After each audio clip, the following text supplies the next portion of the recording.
ৰাস্তা আমাক লাগিব ৰাস্তা আমাক লাগিব 2 নম্বৰ চল মিলৰ ৰাস্তা লাগিব হে জুই জ্বলিছে হে জুই জ্বলিছে আশা জিন্দাবাদ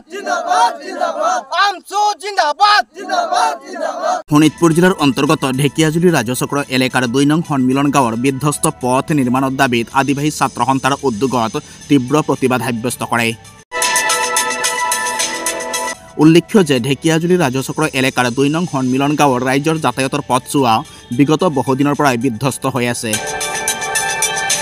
সেয়েহে উক্ত বিধ্বস্ত পথছোৱা নিৰ্মাণৰ দাবীত আদিবাসী ছাত্ৰ সন্থাই স্থানীয় ভুক্তভোগী ৰাইজৰ সহযোগত তীব্ৰ প্ৰতিবাদ সাব্যস্ত কৰে। আশা জিন্দাবাদ ৰাস্তা আমাক লাগিব ৰাস্তা আমাক লাগিব উক্ত প্ৰতিবাদী কাৰ্যসূচীত আদিবাসী ছাত্ৰ সন্থাৰ ঢেকিয়াজুলি আঞ্চলিক সমিতিৰ সহকাৰী সম্পাদক ৰাণা কুমাৰ, প্ৰচাৰ সম্পাদক দেবেন লোহাৰ, কাৰ্যকৰী সদস্য ৰামু বাৰাইকৰ লগতে অন্যান্য সংগঠনৰ বিষয়ববীয়াসকলো উপস্থিত থাকে। হয়, আমি ক্ষুদ্ৰ অসম আদিবাসী ছাত্ৰ সন্থা আশা স্থানীয় ৰাইজৰ সহযোগত আৰু আমচুৰ সহযোগত আমি ইমান দিন ধৰি চৰকাৰক আমি দাবী আছিলে ৰাস্তাটোৰ কাৰণে আশাৰ দাবী আছিলে যে ৰাস্তাটো বনাই দিম বুলি, লেকিন আজিলৈকে সম্পূৰ্ণ একো আজি 2 নং খলমিলত অন্তৰ্গত ঢেকিয়াজুলি ৰাজচক্ৰ অন্তৰ্গত 2 নং খলমিলত আজিলৈকে চৰকাৰ একো ব্যৱস্থা কৰি দিয়া নাই। চৰকাৰক আমি ছাপোৰ্ট কৰিছিলোঁ এটা সময়ত বিজেপি চৰকাৰ বা অসম চৰকাৰক যে অসমত আনিব লাগে বুলি, তথাপিও চৰকাৰে আপোনালোকে আজি চাই পাইছে ৰাস্তাটোৰ কাৰণে যদি এটা বেমাৰী হয় আমি বেমাৰীটো আমি এটা গাড়ীৰ ব্যৱস্থা কৰি কিনে আমি ল'ব নোৱাৰিম মানে আমি খোজকাঢ়িয়ে যাব নোৱাৰিম, তো গাড়ীত কেনেকৈ ল'বলৈ আমি বাধ্য হ'ম। গতিকে মই চৰকাৰক আহ্বান জনাইছোঁ আদিবাসী ছাত্ৰ সন্থা যদি অতি সোনকালে যদি ৰাস্তাটো নহয় হ'লে আমি 2 নং সন্মিলন আমি বিজেপি চৰকাৰক নিষেধ কৰিম। হয়, ঢেকিয়াজুলি ৰাজচক্ৰ অন্তৰ্গত আজি 2 নং সন্মিলন আজি আমি ক্ষুদ্ৰ অসম আদিবাসী ছাত্ৰ সন্থা স্থানীয় ৰাইজৰ সহযোগত আমি এই ৰাস্তাৰ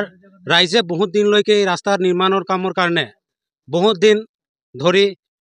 বিজেপি চৰকাৰক দাবী জনাইছিলে, কিন্তু আজিলৈকে বিজেপি চৰকাৰ কোনো ধৰণৰ এই ৰাস্তাখন ব্যৱস্থা ল'ব পৰা নাই। আমি চাব পাইছোঁ এক্সাম্পল হিচাপত ক'লে বেলেগ জেগাত ৰাস্তাবিলাকত ইমান ধুনীয়াকৈ ব্যৱস্থা ল'ব পাৰিছে বিজেপি চৰকাৰে, কিন্তু আজিলৈকে আপোনালোকে চাব পাৰে নাৰায়ণপুৰ বাগান এৰিয়াত বা 2 নং সন্মিলনত বা নাৰায়ণপুৰ গাঁৱত কোনো ধৰণৰ ব্যৱস্থা ল'ব পৰা নাই বিজেপি চৰকাৰে। আমাৰ অশোক সিংঘাল কেবিনেট মন্ত্ৰী তাক মই অনুৰোধ কৰি আছোঁ যাতে আপোনালোকে এবাৰ আহি পেলাই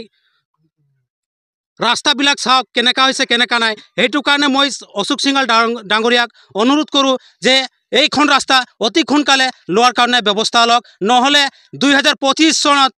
যি পঞ্চায়ত ইলেকশ্যনত আমি বিজেপি চৰকাৰক নাৰায়ণপুৰ বাগানত বা নাৰায়ণপুৰ গাঁৱত 2 নং সন্মিলনত আমি বিজেপি চৰকাৰক একেবাৰে নিষিদ্ধ কৰিবৰ কাৰণে আমি সাজু হৈ আছোঁ।